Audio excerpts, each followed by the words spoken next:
President Putin invades Ukraine, and also simultaneously President Xi uses force to reunify Taiwan with China. Is the U.S. prepared to deal with such a scenario?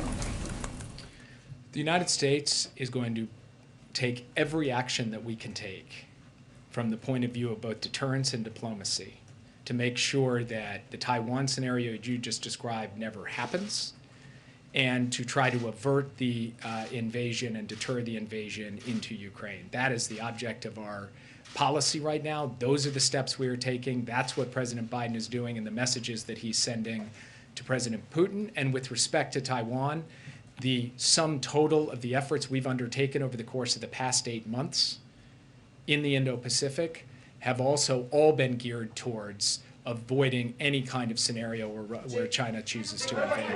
The president addressed about yes. Is there any promise from the Russian side to use leverage to change Iran on its position? The president and President Putin had a good discussion on the Iran issue. It was productive. Russia and the United States actually worked well together, even in tense circumstances back in the 2014-2015 period, to produce the Joint Comprehensive Plan of Action.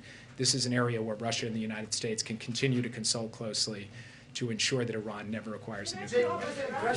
Why did Ukrainian officials first deny that there was any troop buildup when Washington started putting out the information, and then change their tune after the meeting with Blinken? So I'm not going to characterize the decision-making of the Ukrainian government, only to say that we are in daily contact with senior officials in the Ukrainian government. I'm in nearly daily contact with my counterpart in the Ukrainian government, and we believe that we are seeing a common threat picture here. And our message to our friends in the Ukrainian government, as our message was today to President Putin, is that the United States supports the Minsk process, wants to see progress made towards a ceasefire, towards confidence-building measures, and that is the best way forward. Yeah. Is the world safer today after that conversation between the two leaders, or less safe? And then I have a follow-up as to your answer. So all I will say is that the ultimate metric for whether the world is safer or not is facts on the ground and actions taken, in this case by Russia. Let's see. We are prepared to deal with any contingency, as I said at the outset, and I'm not going to make predictions or characterizations. I'm only going to say that President Biden will continue to do all of the necessary prudent planning for a variety of different pathways that could unfold in the Middle East. There is an impression in the Middle East that this administration is going to redo the Obama deal, lifting sanctions and freeze millions of dollars to this regime that is going to be spread to the proxies like Hezbollah. Hezbollah became stronger and stronger from the money that Obama gave to this particular militia. So is this going to happen? Are you going to address the proxies of Iran this time at the table of the negotiation? So I'd make 3 points in response to that. Since Donald Trump made the decision to pull the United States out of the Iran nuclear deal in 2018, Hezbollah has continued to menace Lebanon and the region.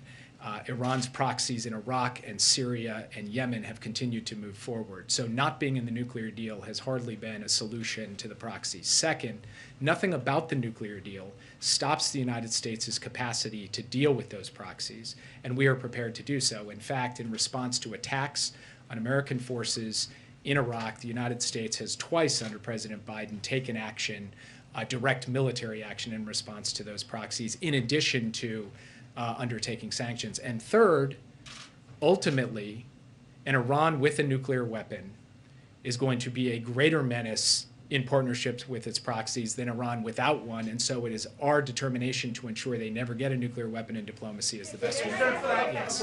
Can I follow up on Iran, please? You know, the Iranians announced that they're going back to negotiation on Thursday. The administration criticized them last week, and they said they were not serious. In fact, they reversed the progress.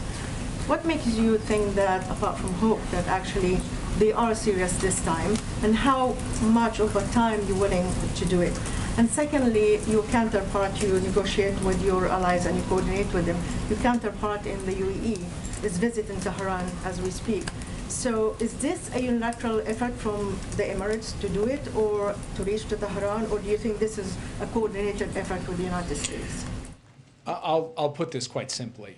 the more Iran demonstrates a lack of seriousness at the negotiating table, the more unity there is among the P5+1, and the more they will be exposed as the isolated party in this negotiation. So really, the ball is in Iran's court as to whether it wants to show up and demonstrate that it's going to be serious or not.